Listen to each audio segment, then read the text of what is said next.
Good morning and welcome to BIFA TV, your daily dose of industry information. Today I'm joined by Robert Windsor, Senior Policy Advisor, to talk about sustainability in maritime. So, good morning, Robert. Nice to see you. Yeah, morning, Jamie. Thank you for asking me along to discuss this matter. Great to have you here. So, we're going to discuss the IMO's recent decision to delay the Net Zero Framework. So, just to give our viewers a bit of background, in April this year, the IMO met and agreed Mm. this draft Net Zero Framework, which would be a big deal, right? It'd be the sort of first modal industry global emission standard. Yes, it would have been if it had gone through. Yes. And I think that's an important thing. I mean, you put up part of the official statement, and I think the Mm, key word is adjourn, yes. because this meeting will be reconvened in a year's time. I mean, let's just put a few things in context, I think. Um, Global emissions account for about 3% Yes. in the maritime world. So 3% of all global emissions come from the maritime industry. Um, and maritime accounts, depending on who you're looking at, for between 80 and 90% of global trade. So it's a lot of trade carried for against the emissions, Yes. but the industry in general has been under pressure to do something to reduce the emissions, which are significant in absolute terms. I think we both know that um, the passing of the original framework, which wasn't perfect, and I think we both know it. Yeah. Yeah. There were certain things about the complexity of working out the carbon intensity, the collection mechanism, and Hmm. who would receive the funds wasn't clear. So, in that sense, and I know we're going to talk about that a bit more later. I mean, essentially, there was political pressure from certain people, so from the US and the Gulf states, but there were Yeah, also concerns about the, like you said, the technical implementation of the framework. most It's a definitely. big framework. There's a lot of money involved. Yeah. It's complicated. It's an old industry, so Mm. there's lots of factors that had to be sorted. Yeah, I mean, when we're thinking about that, first of all, China, who had been initially in favour in Yeah. April, changed its voting position and voted for this deferment. Hmm. And rather controversially, both Greece and Cyprus, who are EU member countries, well, certainly Greece is, um, voted, didn't vote on this at all. They abstained, Yes. and that has caused a rift within the European Union. Yes. But you know, I mean, we are looking at a framework which needs to have those issues resolved. I mean, I think when you're looking at this, what was the big problem on this from a commercial viewpoint? Yeah. I was going to say. So during the office, you mentioned basically, is there until this is resolved, where's the business case for this? For the carriers and also for the fuel manufacturers. There's a Mm, lot of moving parts here. yes. I mean, you and I talked about this at some length, and from my perspective, this change is as big as the change from sail to coal. Yes. Yes. Now, that change happened over a period of 60 years, and there was a very clear business case for it because coal improved the reliability, reduced sailing times, and meant bigger vessels which could carry more goods could be um, built, and so there was a distinct business case. I do not feel there is such a business case yet for this transition to um, renewable, sustainable fuels, green fuels, call them what you want.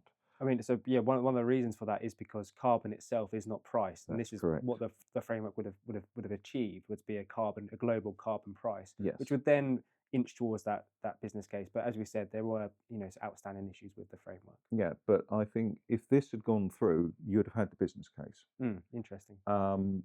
because there would be a carbon pricing, and I know you're going to go into that in a bit more detail. So there would have been a clear case for carbon. It would be the advantages of the lesser emitting fuels would have Yes. been more made, um, and it would have resolved many of the problems, I think, about the uncertainty of which technology to be using. Yeah. And I think that's an important thing.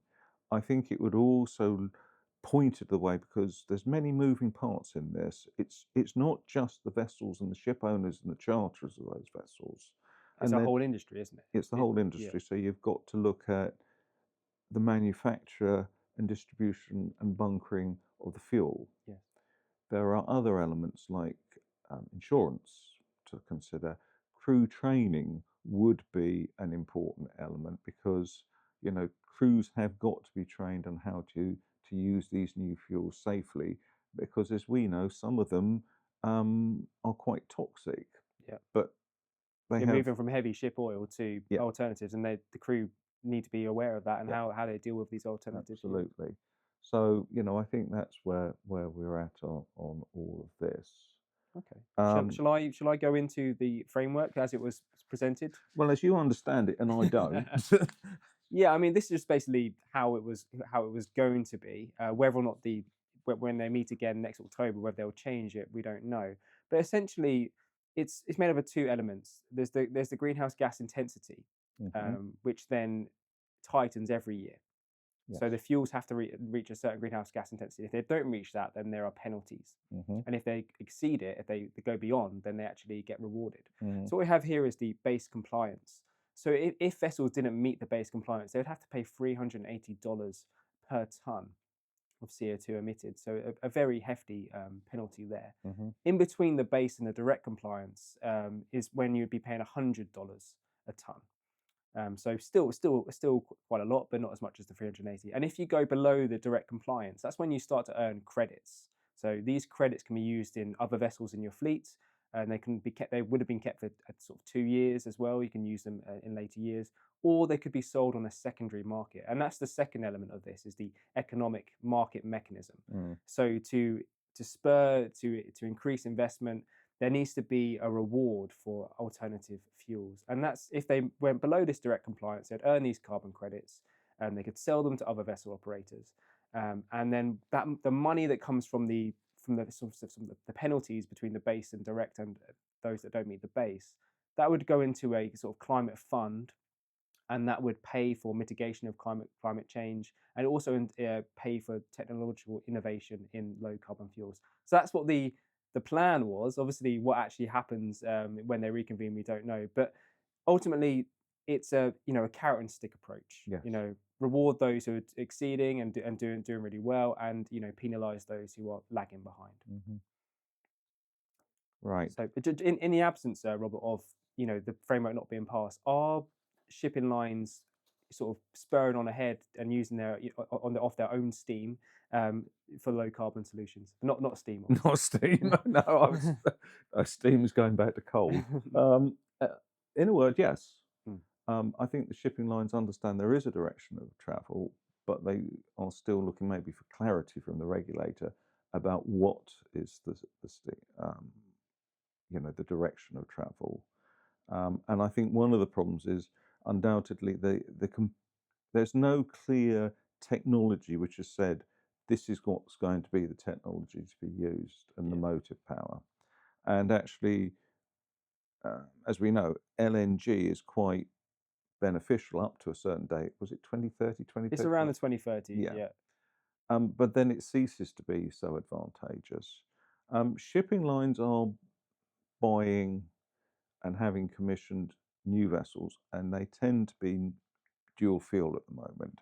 Just to give you a few ideas, in the last 8 years, CMA CGM, who are, if you like, the leader of buying these sorts of dual fuel vessels, have commissioned 176 vessels.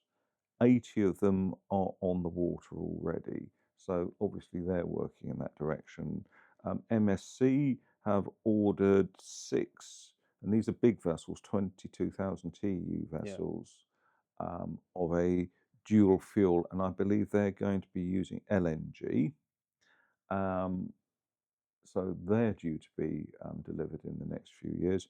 And Maersk have ordered 15 methanol dual fuel vessels, and they've got another 15 at least on order. So yes, the shipping lines are moving towards it. I mean, one thing we haven't covered yet is one of the problems that we do face is that unless this global network comes in, we will have lots of individual Emission trading systems. Yeah. yes, and we've got it in Europe already. So that will add an enormous amount of complexity to what the shipping lines charge.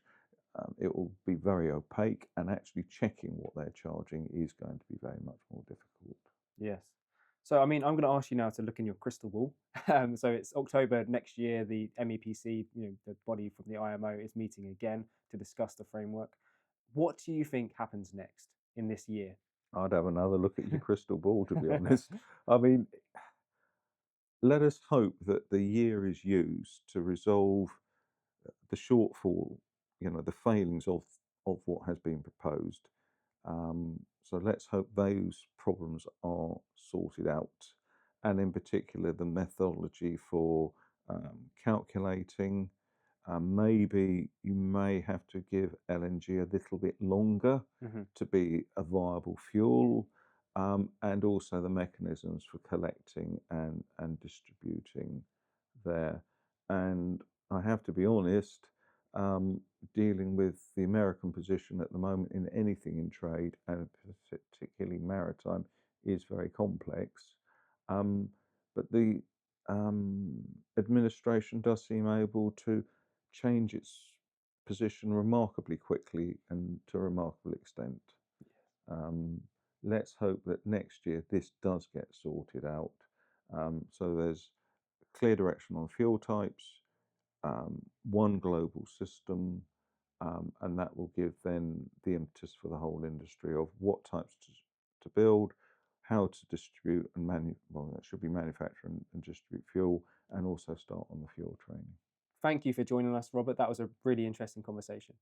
Yeah, and thank you very much for your time. I mean, it's an important conversation because it affects both commercial and environmental aspects of, what is the vital mode of transport in the world for trade. Yes, very much so. Thank you. And thank you all for watching. What we'll do is we'll keep members updated about what's happening in the IMO as it progresses next year, and just so they can have those discussions with their customers about alternative fuels. But thank you. It's been a really good time talking about the IMO Net Zero Framework. Thank you for watching BIFA TV, your daily dose of industry information.